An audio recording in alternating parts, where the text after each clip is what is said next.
Do you know why the problem of David was very complicated? When he found himself lusting.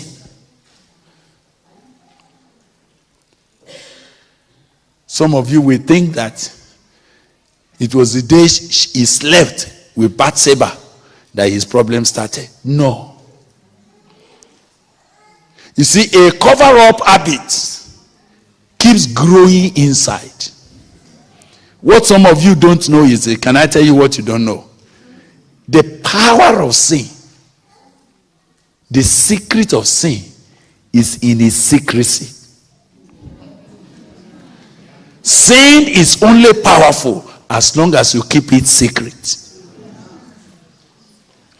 The day you want to break the power of sin, break the secrecy, expose it, suddenly you will find that that sin has no more power over you. But the first thing that sin begs for, whenever it comes to your life, it begs for you to make it secret. Are you hearing me?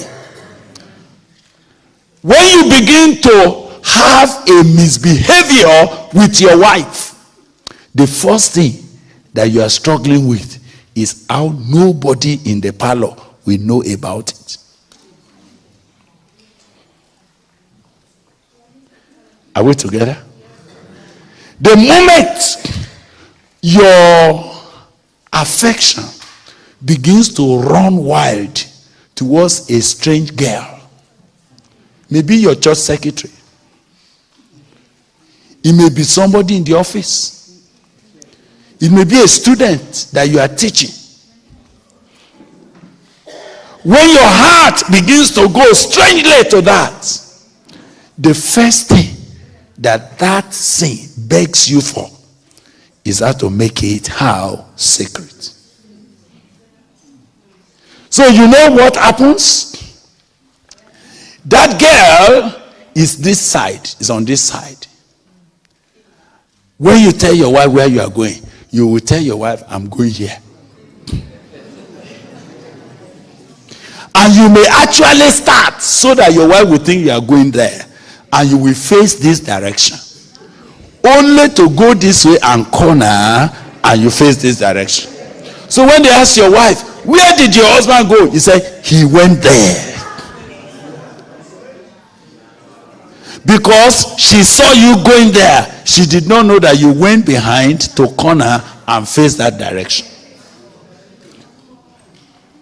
Sin continues to exercise power as long as you are willing to keep it secret.